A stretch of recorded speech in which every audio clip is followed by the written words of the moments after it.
I'm Lynn. I'm Amanda. And this is The Pursuit of Badassery, the podcast. We're cutting through the fluff and cracking open what it really takes to build a business and life that you actually want. No gurus, no gatekeeping, just real talk, big action, and the badass energy you need to scale and slay. Some episodes, it's just us. And sometimes we bring on powerful guests with stories that'll hit home. Either way, this is not about playing small. It's about going all in. Let's get after it. Hey there, I'm Lynn. And I'm Amanda. Welcome to The Pursuit of Badassery, the podcast. We have another incredible guest with us today. We have Mike Brcic. He's a speaker, facilitator, and founder of Wayfinders. With over 27 years of entrepreneurial experience, he previously built and sold a global adventure travel company. Love that. And today he helps entrepreneurs and leaders reconnect with what truly matters so they make clear and courageous decisions with a focus on alignment, human connection, and meaningful leadership. Welcome to the show, Mike. I'm thrilled to be here. This is going to be a good conversation. Yeah, we're excited to have you. So as we dive in, tell us a little bit about you outside of the bio. And we'll start there.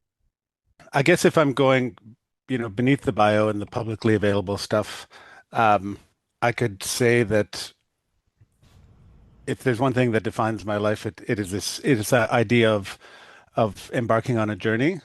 And, I knew early on that life was going to be unconventional for me, and that I was, I did the dutiful thing, went to university, got my degree, graduated with an economics and history degree, and thought, what the hell am I going to do with this thing? And the day after my final exam, I loaded up my 1982 green Volvo station wagon. I drove out to the mountains, and it was just, I don't know what the hell I'm going to do with my life. I'm going to go be a ski bum for a year. I'm going to figure it out. And ever since then, it's been a series of sometimes dumb decisions, sometimes courageous, always feeling like they were in alignment with what I felt I needed at the time, or that life was calling me to, instead of always trying to reject like what the world or my parents or my teachers or whatever were trying to tell me to do.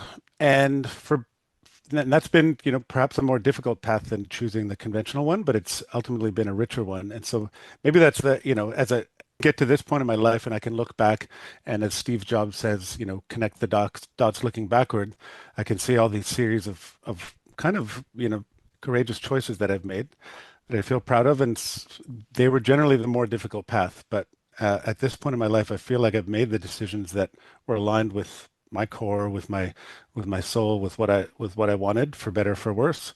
And that's ultimately what the work that I try to do with people is, try to help them get in touch with what's true at their core, and usually aligning so that your external world mirrors your inner one requires a lot of courage, because we all do it. We all follow the path that's been, to a certain extent, the path that's been laid out for us. And it's at a certain point we have to blaze our own trail. Oh, it reminds me very much of that. I took the path less traveled, and it made all the difference.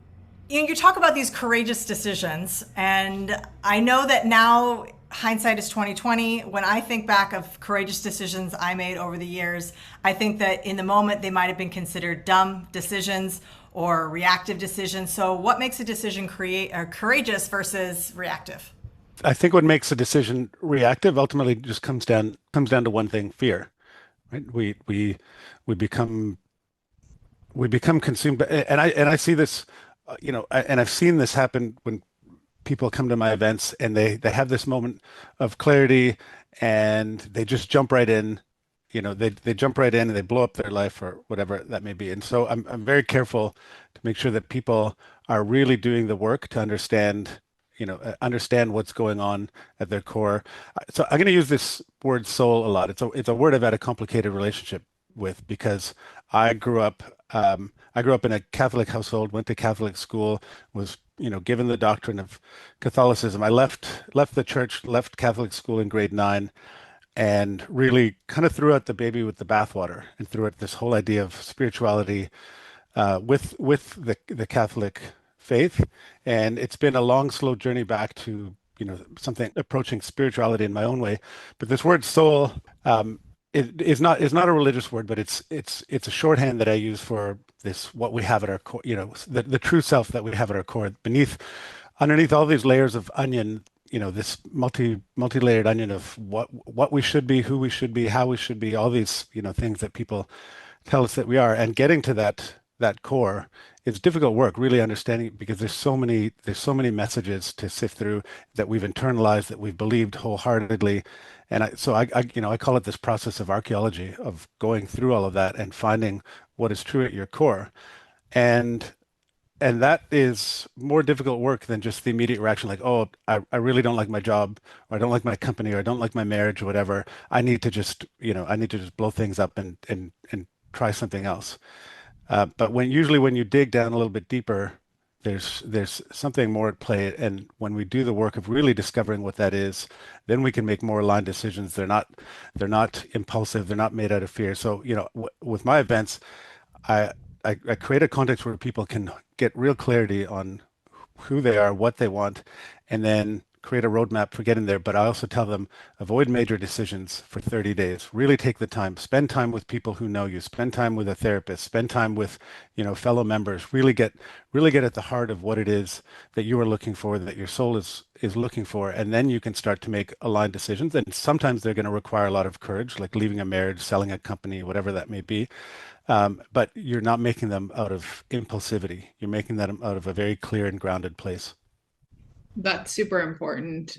You're amongst common folk. So definitely there are aspects that I've done a lot of work around. And so I'm excited to learn a little bit more about digging in deep. And I think that that's a good clarification, because a lot of times, especially when we see, and I'm even listening to you reflective of when I was doing something sort of like this, and like having the conversations where we were kind of digging back into the core, the actual root of why we do certain things, like the patternization and where that's created from. And some people would go back 10 years, but some people would go back to all the way when they were a child, and to watch them kind of navigate that and learn who that is, and really hold the space to navigate that first before you make that decision, before you upheave your life, is super important. And I think you hit it on the head. It's you said it's out of fear, but I also think it's a coping mechanism too, in a lot of ways, and a survival mechanism, because all of a sudden their world of what they know shakes, and so they have to grasp onto something that they can do, or they're excited about that change because they're like, holy crap, I can see the light. Like I can find a way Yeah. out. And that, I love that you said taking that time. You highly suggest for them to take 30 days before they make those big decisions, to make sure that they have that firm grounding, I think is absolutely essential, in doing so. And if I can just add to that, what that might look like in practice is, you come to you come to one of my adventures, you spend time in the wilderness, you spend time going through these different modalities that I take people through, you have these conversations with others, and you realize with absolute clarity that you've been in an unhappy marriage for years. And your immediate instinct is, I got to leave this marriage. And it's not working for me, it's not working for the other person, I need to leave. That is that's obviously a very difficult decision, especially if there's kids involved. But it's actually, in comparison, easier than the more difficult decision of facing up to how you've contributed to that, the patterns that have followed you throughout your life that have contributed to that marriage. And as the saying goes, wherever you go, there you are. If you don't have the courage to face up to that, and really, I mean, you can do the harder work of facing up to that and stick with that difficult marriage, and that might actually, if you truly commit to that work, might actually transform the marriage that you're in. If you just take the perspective of, this marriage isn't working, this person's not right for me, or whatever, and I'm going to jump to the next thing, you're more than likely to repeat the same Right. patterns, right? And usually the more courageous decision, and I'm not saying, it's not appropriate to leave a relationship for, especially if it's abusive, but sometimes the more courageous thing is, I'm going to look inward. I'm going to stop blaming everybody else. And how did I create this situation? And that is, that's, most people don't like to do that. It's because you have to be brutally honest with yourself. You have to be vulnerable. You have to be willing to do the work, and it's not fun work, right? We want to just jump to the next thing, and the next company, the next marriage, the next whatever. But if you really want to live in alignment, you have to be, because most of the time our 5-year-olds and our 8-year-olds, they're running the show, and we think we're making adult decisions, but it's really just these little kid versions of ourselves that are running the show most of the time. Yeah, you're taking the pattern and the baggage with you to the next one. And I don't know how much that you've looked into us, but I mean, you're talking a lot about in parallel with part of my journey and surviving cancer. And really the biggest thing is I had to look inward, and I've always been introspective. However, this was on a completely different level than what I had ever been. I was in my early mid-20s. But to take responsibility, to do the forgiveness, not just for those around, but more importantly for myself, and the roles that I played in the abuse, in the this, in the that, the things that some would say happened to me, and to really look at it through new eyes, to be able to heal on a very different level that allowed me to be in the driver's seat of what I was doing for the next step or whatever that was. But you're right. A lot of people don't take the time, or it's easy to fall back into stay in the comfort of the patterns in which you've created. And some of those patterns are 50 years in the making. And so it is what it is. And so that's why your next relationship isn't working, because you're doing the same thing, and et cetera, et cetera. I mean, I know we're going down a rabbit hole, but I love the work that you're doing. I mean, the ownership is hard. The self-honesty is hard. And so many high achievers, myself included, you never want to stop or slow down because you're afraid of what you're going to discover. You're afraid of the quiet that is, I mean, you fill your day with busyness all the time. Like, I'm going to do this, this, this, and this, so that you never have to deal with what's actually going on. And that discovery is really hard to make. And it's the shadow work we don't want to do, but it's the stuff that ultimately gets you further, because we've heard it a million times in a million different ways that growth never comes from the comfort zone. And that's part of it.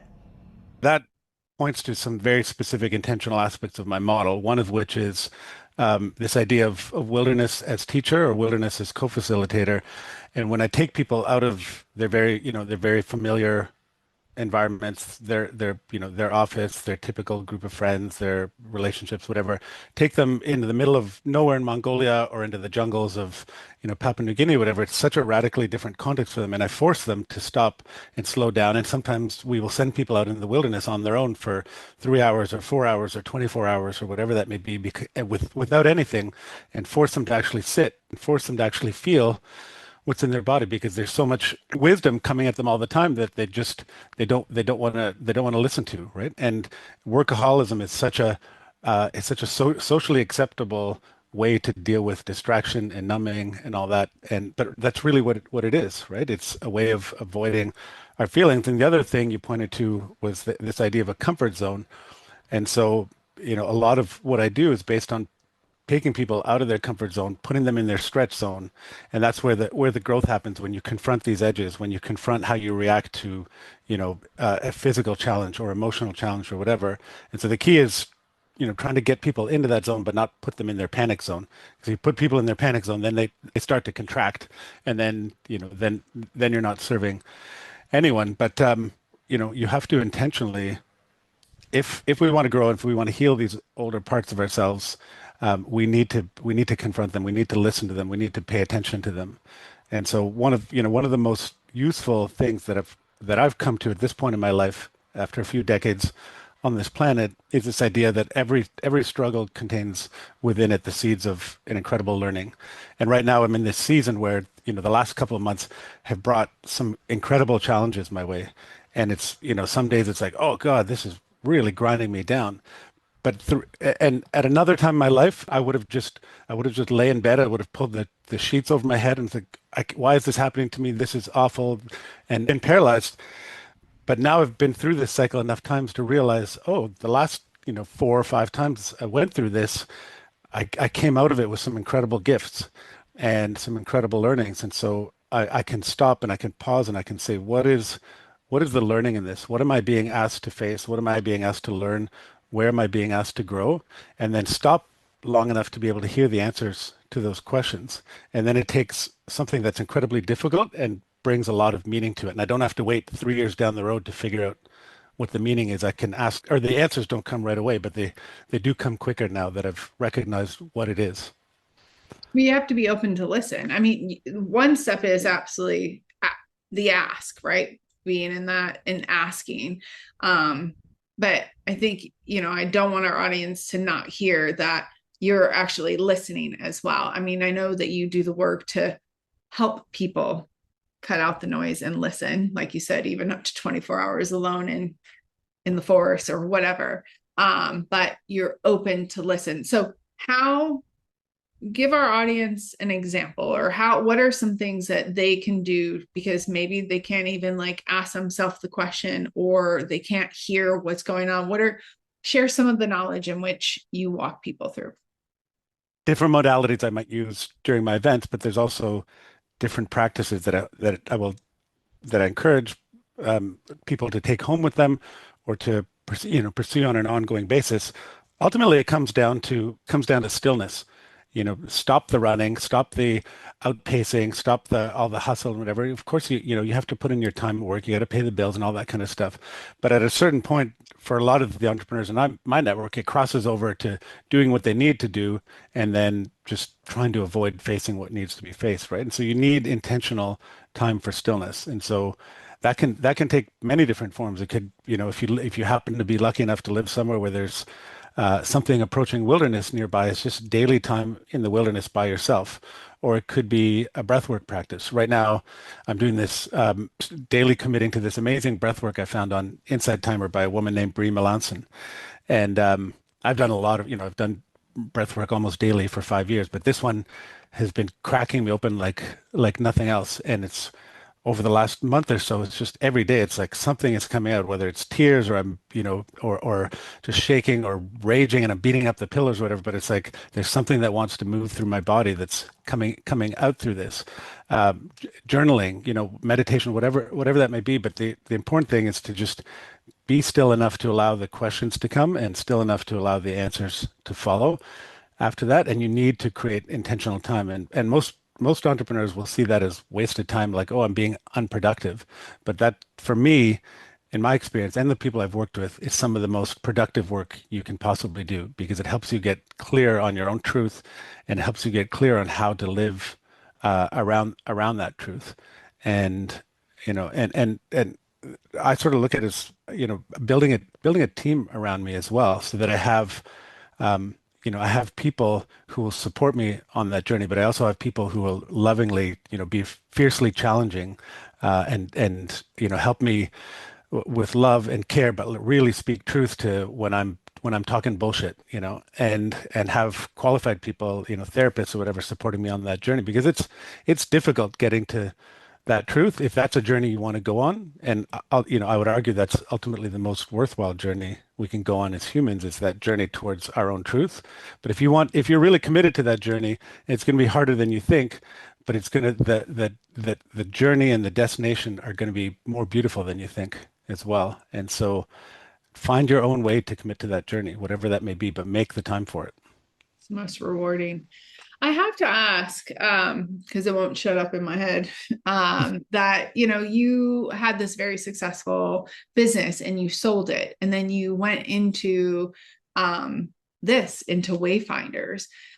I can't help but to think that there was a defining moment that kind of said, you know what, this is where I'm supposed to be. And probably a lot of, the tools that maybe you wish you had, or that you were using to be able to maneuver into that, and obviously built upon, because you've been doing Wayfinders much longer. But what is that moment? What did that look like for Mike? This is where I'm supposed to be arrived later. What came earlier was, this is where I'm not supposed to be. And I'll take you back to 2013. At that point, I'd been running this company, and we were doing high-end mountain bike trips all over the world. And, number one company in the space, getting tons of media and attention, all that kind of stuff, all wonderful on the outside. But I was impatient with our growth. No, we'd been growing about 40% per year. And so I raised money from investors. And then I did it again the next year. And then I did it again in 2016. And I brought on debt. And I did all the things entrepreneurs are supposed to do, right? Bring on investors, scale the company, hire a team. And 2016 set this BHAG, big, hairy, audacious goal of being in 150 countries by 2021. That's almost, the entire United Nations. So already it was a kind of a crazy, silly goal. But then I asked myself, how are we going to get there? Oh, I also had this goal of I wanted to be on the cover of Entrepreneur magazine, which tells you where my head and my ego were at. And so I said, well, that's very ambitious. That's appropriately hairy and audacious. And how are we going to get there? And so I developed the whole plan around that. And we launched this whole other, part of the business, and it worked. Within a year and a half, we'd expanded to 45 new countries around the world. And I was doing all the things and getting all the media and getting all the attention and secretly dying inside. It was just stressing me out. I was really, and because I had my foot on the gas, we had these crazy wild cash flows swings, and I had all this money coming in from investors, so I wasn't paying attention to our financials or our business model. So it was just this crazy ass roller coaster.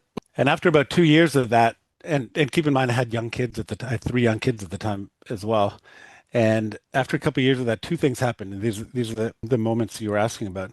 One is you're probably familiar with the writer Ryan Holiday. Mm. Yeah. So he has this excellent book called Ego is the Enemy. And I read that book, and it was like a gut punch. And I think I read it in about 24 hours or something like that. Just couldn't put it down because it was like, oh my God, how did this guy write a book about my life without knowing me? And it was just, I could see how so much of what I was doing was just my ego in this desperate cry for validation. And then the other thing that happened in short order, maybe a few weeks after that, I attended an event, and there was this guy, Philip McKernan, who's this world-renowned coach and facilitator there, and I attended one of his sessions, and he asked this question, where are you, among many other questions he'd asked, but it was, where are you seeking validation in life, and who are you seeking it from? And I realized that everything I was doing in the business was a quest for validation, and it was actually a quest for validation from my mom and my dad, and that I, never got as a kid, and it was this incredible wake up call, like, oh my God, what a futile, ridiculous pursuit this is. Like, I've built this whole company, and I've brought all these people on board to this crazy inner journey of mine, and all this money that I'm spending. I could have spent that on a therapist and and been way more content and way happier. And that was the beginning of the end. And at that point I realized that it didn't matter how many zeros we had on our balance sheet, or how many countries we reached, or how many covers of Entrepreneur. And think about how many people have been on the cover of Entrepreneur magazine that have turned out to be outright criminals or shams or whatever, right? And that was the beginning of an entirely new journey, which was, eventually selling the company, doing the work to recognize what it is that, that my psyche, my soul, was actually crying for, was to actually do the work that was calling for all this. It was so hungry for this validation. And so I sold the company, been doing this for 9 years from a very different place.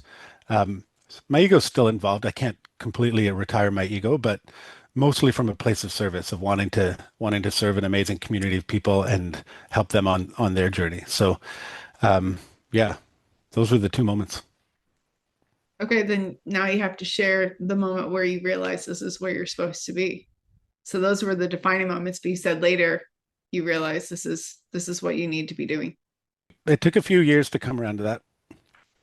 My first event with Wayfinders was September of 2017, and it kind of came about by accident, where I had a fellow entrepreneur in my network, a guy that I sort of knew. We had tea. He invited me for tea one day, and we had tea, and he said, I've been taking a look at your website and your trips, and you have these incredible trips all over the world, but I've never mountain biked before.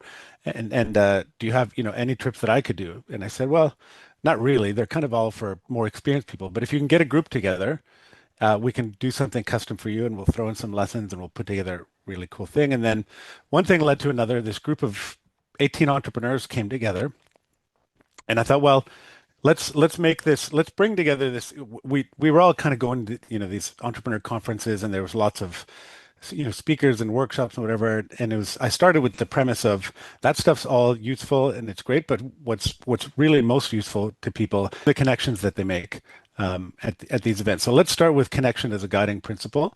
And I know that when people are outside and they're riding bikes and they're having fun and they're being challenged and they're sweating together and they're, cursing together or whatever, that they tend to bond more quickly. And let's throw in some content. We'll do some panel discussions. There's a lot of wisdom in this room. So that was the first event, and people loved it. They asked me to do more.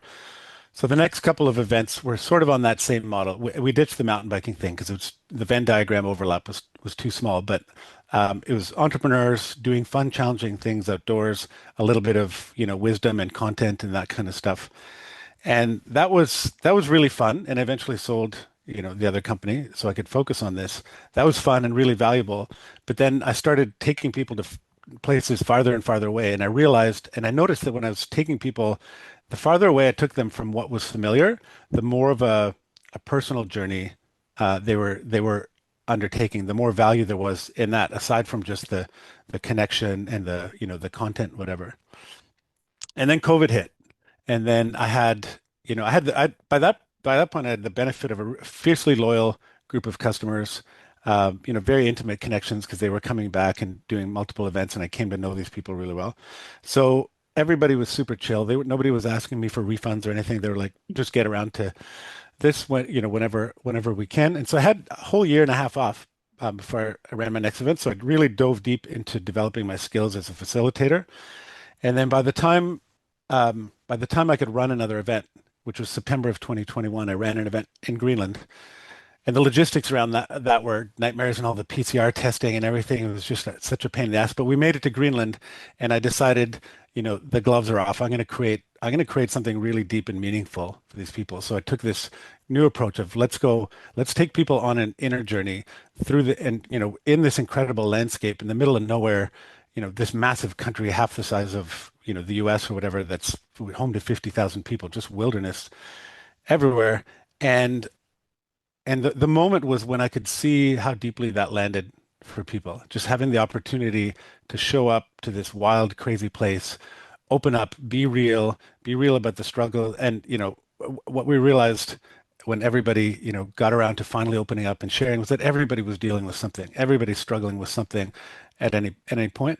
And just watching the looks of relief on people's faces when they realized they weren't the only one struggling, and that everybody is struggling. Because entrepreneurs, we isolate and we carry it alone, and there's this shame that comes with admitting that you're struggling.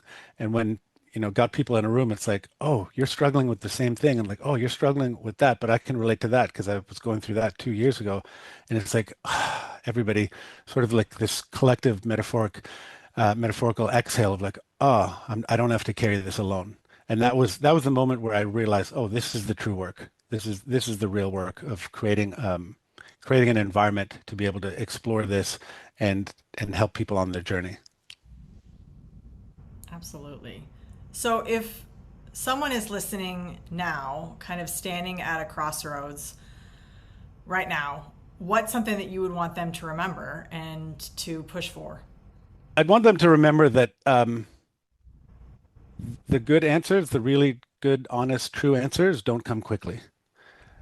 And you need to have patience for the right, truthful, honest answers to emerge.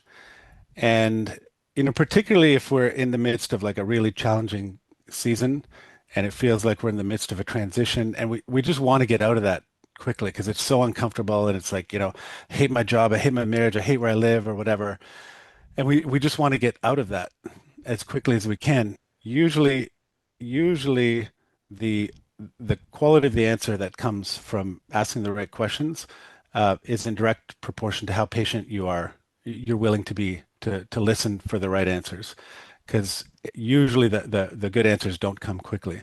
And so you have to be willing to commit to that process of patience, of being curious, of being courageous, of being willing to go inward, of, willing to face some hard truths, right? And willing to face the hard truth that you have created this exact situation that you want to get out of.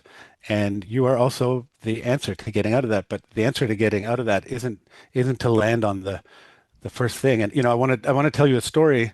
I was in my early 30s, and the woman that I was seeing at the time broke up with me in Christmas Eve 2004, and that was the beginning of this very quick unraveling, and my life started to unravel. And it wasn't really about her; it was just about that triggering this sense of abandonment and whatever. That journey eventually took me back to Toronto.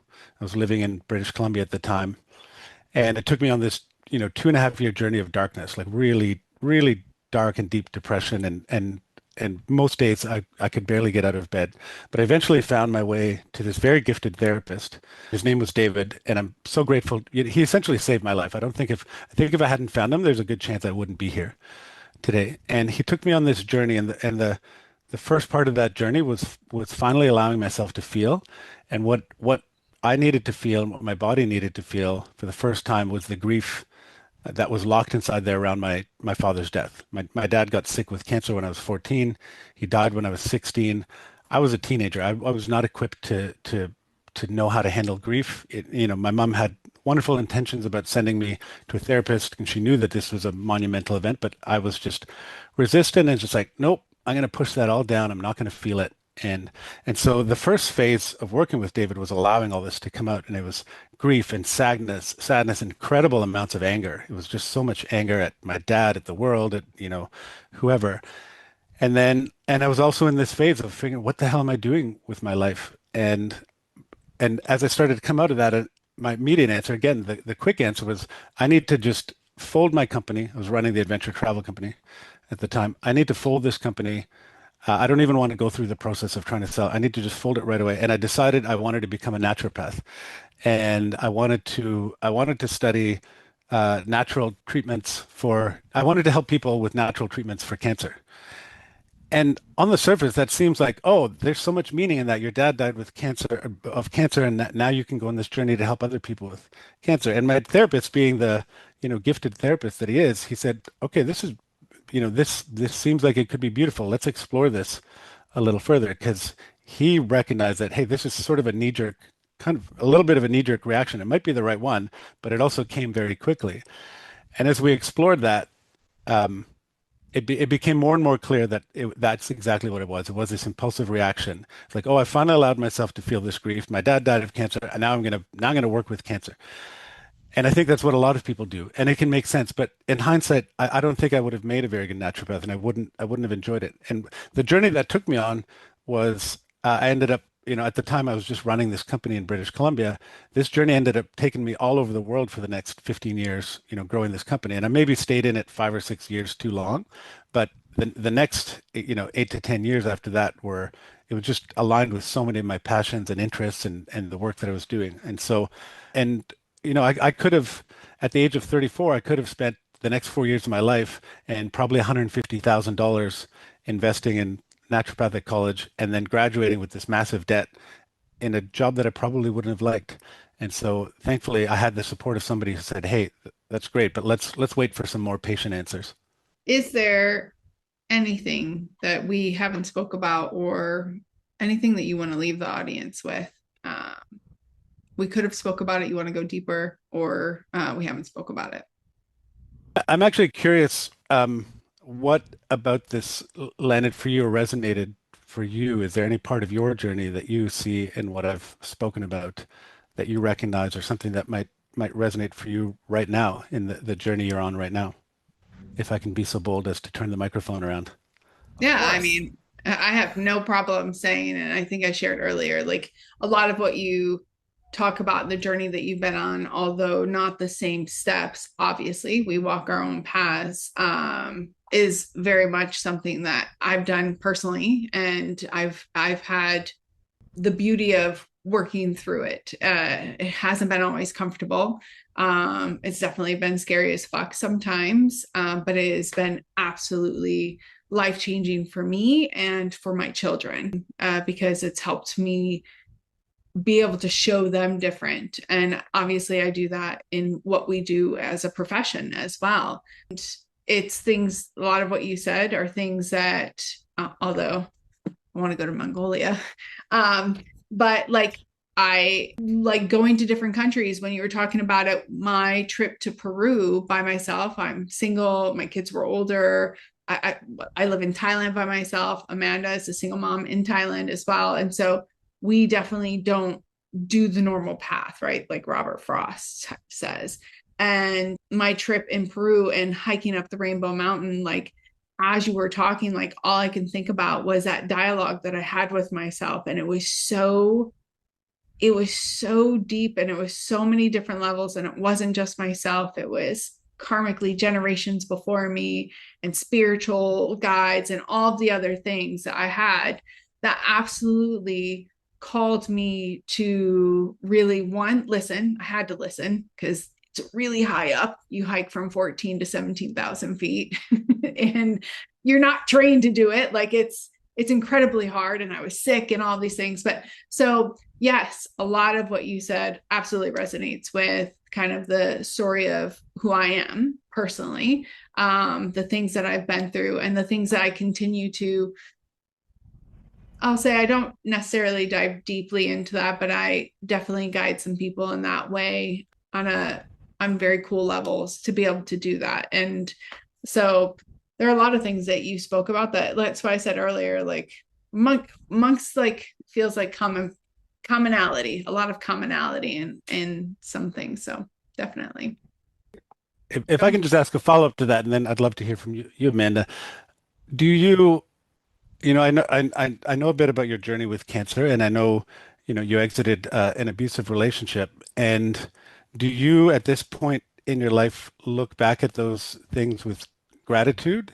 And Absolutely. And do you feel if you had the chance to do it over again, you wouldn't change a thing? No, I wouldn't. Every single choice, every action, inaction, everything has led me to this point. I have that conversation all the time. I am one who's never regretted. I'm not saying that I might not joke around and like tell my younger self to invest in Yahoo when I had the opportunity to invest in Yahoo, and different things like that. But absolutely not. And it's the way I've raised my kids. So no, I don't regret. And no, I wouldn't change things. There are things that I wish I would have made a better decision, but I wouldn't go back and change it because it's who I am. And I've learned to lean into why those maybe particular situations, but I'm absolutely grateful. In fact, every year, my cancer journey, I write a gratitude letter to everything that it taught me and how it really gave me my life back, like truly gave me my life back. And so absolutely. For me, I think this conversation had a lot to talk about, how success and alignment and expectation are not the same thing. And, we spend a lot of years building businesses and chasing goals and hitting all the milestones and checking all the boxes that we're supposed to check. And then you never really stop long enough to ask yourself, like, whether that's the life that you wanted to build in the first place, whether or not it feels true to who you're becoming and if you want to become that thing. And,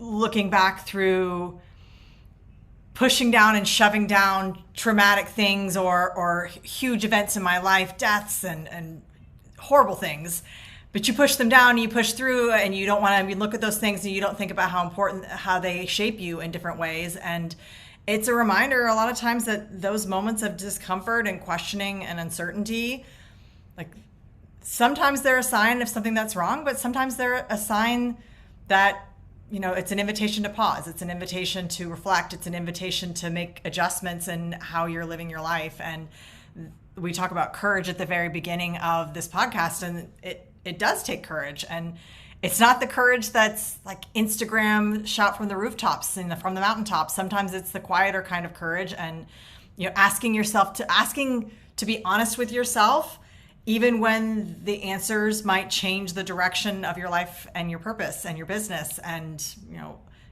your trajectory as you ever thought it was going to be. And I think a lot of people here who are listening to this podcast, like maybe you needed to hear that conversation too. But Absolutely. There are a lot of aspects of our conversation today that resonated.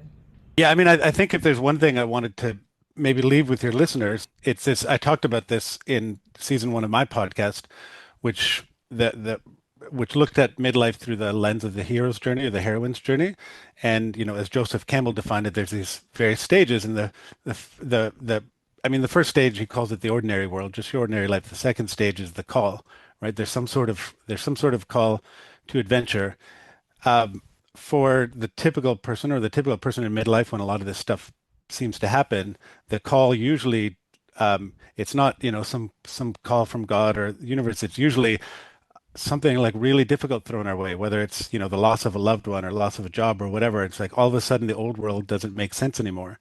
And we can approach that in 2 different ways, and we can gnash our teeth and wish it weren't happening and then jump to the quickest solution, or we can recognize it for what it is, which is a call. And it's a call to your deeper journey, your spiritual journey, whatever that may be. And if you embrace that, the person that comes out on the other end is a much richer, fuller, truthful version of you, and one who is probably more likely to share your true deep gifts with the world, because that's the final stage of the journey, is bringing your gifts back to the village or bringing your gifts back to the world. And we need more, frankly, at this stage in the world's evolution, we need more people living truthfully and honestly and sharing their gifts with the world. And so if you're in that stage right now where life feels really difficult and it's grinding you down, just remember that there's beauty at the end of that journey if you embrace it. And if you don't embrace it, you're eventually going to come at the other end, but it'll probably take a lot longer than if you actually accept it for what it is and stop and listen and all these things that we've talked about. Thank you, Mike. That was beautiful. And it was a great conversation.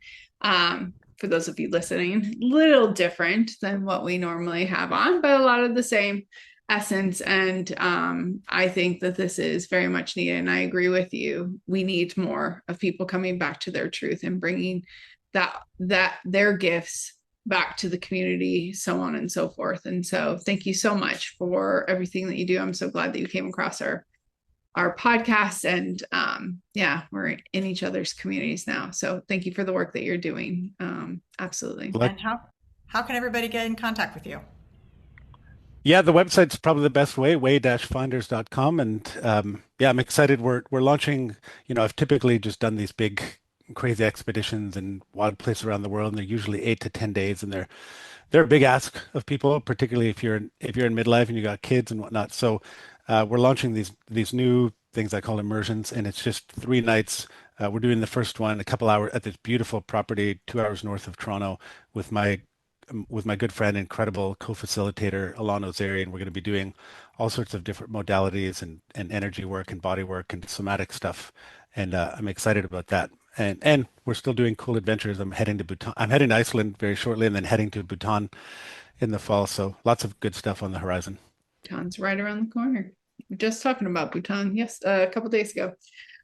Thank you again. Listen, audience, if you like what you heard, please make sure that you're following Mike, that you're letting him know exactly what you took away. Maybe some hard questions that you've had to ask yourself, and where you've taken that pause, sat in the stillness, and heard what you needed to hear.